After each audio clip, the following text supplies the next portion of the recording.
යාළුවනේ කොහොමද? මං අද අලුත් එකක් අරගෙන ආවේ. බලන්න මගේ ඉස්සරහාම ලස්සන දියාවන් යනවාලා ඉවර වෙලා ගත්ත වීඩියෝ එකක් තමයි තියෙන්නේ. බලන්නකෝ ලස්සන කොණ්ඩේ දිලිසෙන කඩා හැලෙන ගතියක් ඇවිල්ලා තියෙනවා. කොණ්ඩේ නිකම් හරිම සිනිඳු වෙලා ලස්සන වෙලා දිවිසෙන සයින් එකක් තියෙනවා මේ වෙලාවේ. ඇයිද මෙහෙම වුනේ කියලා තමයි දැන් මං කියන්නේ. මේක මෙහෙම වුනේ මං අලුතෙන් ගත්ත ෂැම්පූ එක හින්දා. කලින් මම මේ ෂැම්පූ එක දාලා නාන වීඩියෝ එක ඔයාලට පෙන්නුවානේ. ඔයාලා ඒක බැලුවේ නැත්නම් ටික බලන්න. ඒක මේ ෂැම්පූ එක දාලා කොහොමද හරියටම භූත නාවන්නේ කියලා පෙන්නලා තියෙනවා. ඉතින් අද ඒ ෂැම්පූ එක මොකක්ද කියලා තමයි මේ මම අද කියන්නේ යන්නේ. ඉතින් ඒ ෂැම්පූ එක තමයි වෙන්නේ මේක. ලස්සන කොළ පාට බෝතලේ තියෙන ෂැම්පූ එක. මේක බව්වන්ට වගේම පෝෂන්ටත් හොඳයි. ඉතින් අපේ කිටියකත් මේක හොඳයි. සාධාරණ මිලක් තියෙනවා කියලා තමයි අපේ අයියා කියන්නේ.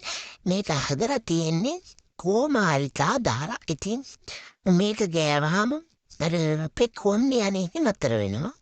මොන්දෙස ගොඩක් කොණ්ඩියා ගොඩාක් කොණ්ඩියා. ඉතින් මේක දෙතුන් පාරක් ගෑවහම කොණ්ඩේ අනේක නතර වුණා. දැන් මගේ කොණ්ඩේ යන්නේ නැහැ. දැන් කොණ්ඩේ ලස්සනට තියෙනවා. මිලිසෙන පාටට ඇවිල්ලා තියෙනවා. සිනිඳු වෙලා තියෙනවා. කඩා හැලෙන වර්ණසක් ඔන්න මත ලැබිලා තියෙනවා මෙන්න මේ ෂැම්පූ එකෙන්. ඉතින් මේ ෂැම්පූ එක ගන්න විදිහ විස්තරේ බෝතලේ පිටපත් තියෙනවා. ඉතින් මේ ෂැම්පූ එකේ කිසිම අහිතකර හොඳ ෂැම්පූ එකක්. මං කලින් පාවිච්චි කරපු ෂැම්පූ එකකට වඩා හොඳ ෂැම්පූ එකක්.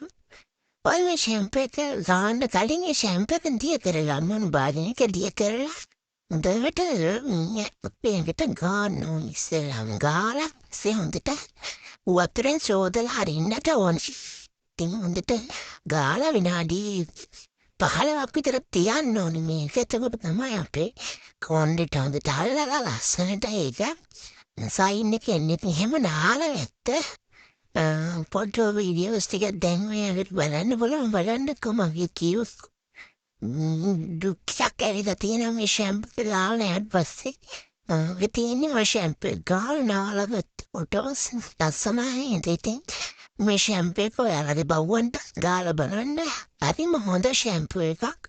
985ක් මොකද තියෙනවා.